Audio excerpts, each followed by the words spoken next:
السلام علیکم بہنوں، بھائیوں، بزرگوں۔ آج ہم اس اسلامی معلوماتی اور تعلیمی ویڈیو میں ہم قرآن اور حدیث کی روشنی میں محبت الہی کے گہرے تصورات اور اسلام میں دعا کے فضائل کا جواب دے رہے ہیں۔ ہم الہی کے ساتھ گہری محبت اور تعلق پیدا کرنے کی اہمیت کو بیان کریں گے اور یہ محبت ہماری زندگیوں کو کیسے بدل سکتی ہے۔ مزید برآں ہم دعا کی طاقت پر تبادلہ خیال کریں گے اور یہ کہ یہ الہی کے ساتھ براہ راست رابطے کی ایک لائن کے طور پر کیسے کام کرتی ہے۔ تو دوستو، براہ کرم اس ویڈیو کے آخر تک ہمارے ساتھ رہیں، کیونکہ ہم ان روحانی طریقوں کی خوبصورتی اور اہمیت کو بیان کر رہے ہیں اور سیکھیں کہ یہ ہمیں اپنے خالق کے قریب کیسے لا سکتے ہیں۔ تو دوستو، فائد کو دریافت کریں جو الہی کے ساتھ محبت بھرے رشتے کو پروان چڑھانے سے حاصل ہوتے ہیں، اور خلوص اور دلی دعا کی تبدیلی کے اثرات۔ الہی سے محبت دعا کے فضائل کے بارے میں اپنی سمجھ کو جاننے کے لیے اس موقع سے ضرور فائدہ اٹھائیں اور پوری ویڈیو دیکھیں۔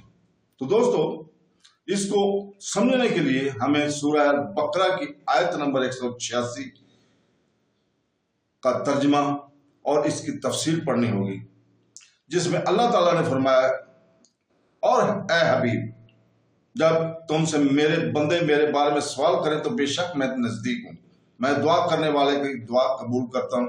جب وہ مجھ سے دعا کرے تو انہیں چاہیے کہ میرا حکم مانیں اور مجھ پر ایمان لائیں تاکہ ہدایت پائیں۔ اس آیت میں طالبان حق کی طلب مولا کا بیان ہے، جنہوں نے عشق الہی میں اپنی خواہشات کو قربان کر دیا اور اسی کے طلبگار ہیں، اور ان حضرات کو کرب و فصال الہی کی خوشخبری دی جا رہی ہے۔ شان نزول صحابہ کرام رضی اللہ تعالیٰ عنہ کی ایک جماعت نے جذبہ عشق الہی میں سیدنا عالم صلی اللہ علیہ وسلم سے دریافت کیا کہ ہمارا رب تعالیٰ کہاں ہے۔ اس پر بتایا گیا کہ اللہ تعالیٰ مکان سے پاک ہے، کیونکہ جو چیز کسی نے مکان کے اعتبار سے قریب رکھتی ہو وہ اس کے دور والے سے ضرور دوری پر ہوتی ہے، اور اللہ تعالیٰ سب بندوں سے قریب ہے۔ قرب الہی کے منازل تک رسائی بندے کو اپنی غفلت دور کرنے سے میسر آتی ہے۔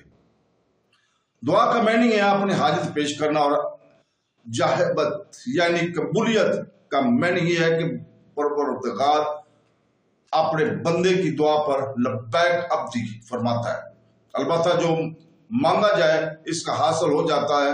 دوسری چیز ہے اللہ تعالیٰ کے کرم سے کبھی مانگی ہوئی چیز فوراً مل جاتی ہے، اور کبھی کسی حکمت کی وجہ سے تاخیر سے ملتی ہے۔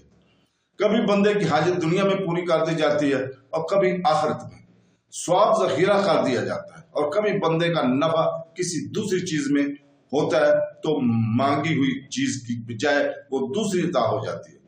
کبھی بندہ محبوب ہوتا ہے، اس کی حاجت روائی میں اس لیے دیر کی جاتی ہے کہ وہ عرصہ تک دعا میں مشغول رہے۔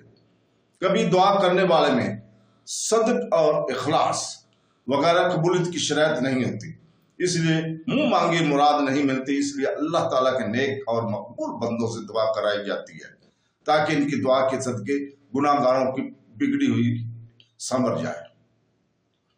اللہ تعالیٰ سے دعا ہے کہ وہ ہمیں قرآن کو ترجمے کے ساتھ پڑھنے اور تفسیر پڑھنے اور حدیث نبی پڑھنے اور خاص کر اس کے اوپر ہمیں عمل کرنے کی توفیق عطا فرمائے۔